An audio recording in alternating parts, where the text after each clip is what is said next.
Now here is the last video for this week. This is something I wish I had gotten to earlier, and it's quite useful if you're into playing rock music, that is. Power chords. All right, a power chord is basically two notes. It's a double stop, but it's used a lot when you're playing rock tunes or even pop tunes where you want, a rockier sound. So if you look at the bottom here, it says power chords and then it says smells like Teen Spirit. This is my token song for learning how to play power chords. Basically, what you're going to do is this. First of all, a power chord is marked by the root, which in this case is F, and a little number, which is 5.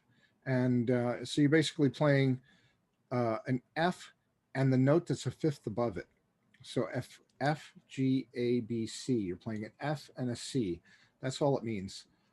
Basically, memorize the form and try to play it. So in this case, you've got a Roman numeral 1, indicating that you're going to play in first position.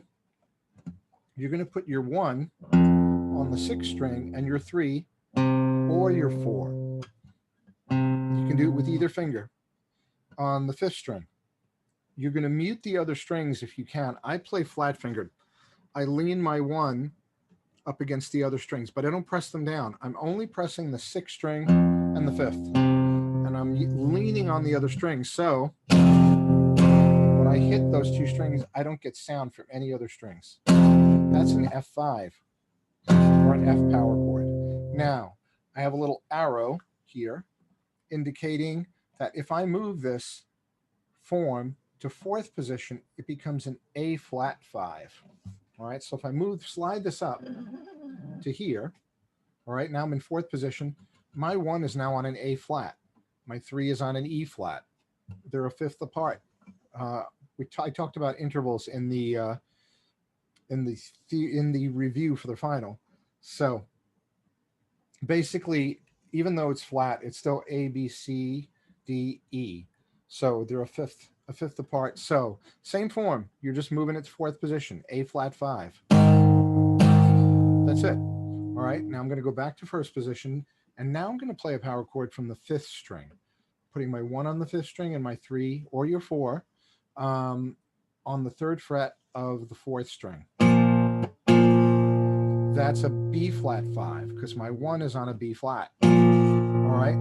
Again, I'm muting the strings with my 1. I'm muting the strings that are above the 5th string, meaning the higher strings here. But you might be wondering, how do I block the 6th string? And what I do is I take my index finger and I push it underneath the bottom of the 6th string. So it prevents it from vibrating. So I'm leaning on the other strings and I'm pushing my index finger up against the bottom of the 6th string. When you play, basically when you're playing a lot of chords, when you're playing rock or jazz, you have to learn to mute notes. And even when you're playing rock and you're playing with distortion, you have to learn to mute notes to get your sound more focused. So this B flat 5, or B flat power chord, is in 1st position, and I'm playing it from the 5th string. If I slide it up to 4th position, it's a D flat. That's it. So if you want to include this this week, I wanted you to all try to play power chords. So what you can do is you could do one of two things. You could try to play Smells Like Teen Spirit, which I'll play for you right now, or you could just play the chords. You could just play the F5 in 1st position from the 6th string, then B flat 5 in 1st position from the 5th string. All right, A flat 5 in 4th position from the 6th string.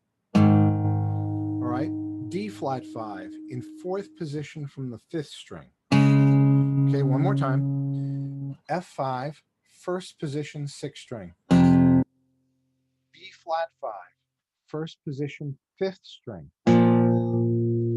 A flat 5, 4th position, 6th string. And D flat 5, 4th position, 5th string. Notice they're all the same. I'm doing the same thing. I'm just moving it around. So here's Smells Like Teen Spirit slow. We have 2 quarter notes, 3 and 4. Now you have an 8th note rhythm here, which I talked about earlier. You have 2 quarter notes, 1, 2. I'm going to actually count the 8th notes. 1 and 2 and 3 and 4 and 1 and 2 and 3 and and. So you get and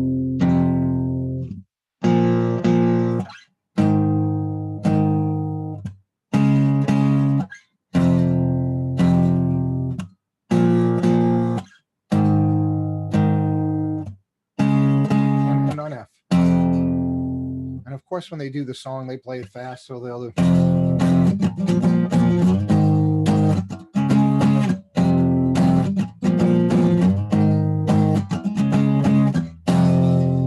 You also get a lot of when you see people strumming in between chords and you hear this, you get a lot of muting, just to add a little bit more rhythm to the strum, a little bit more of a rhythmic feel. And all I'm doing is leaning on the strings but not pressing them, and strumming through, and you get that deadened sound. And you can do anything. It's kind of like having a drummer play along with you. So there you have it, power chords. If you have any questions, please let me know.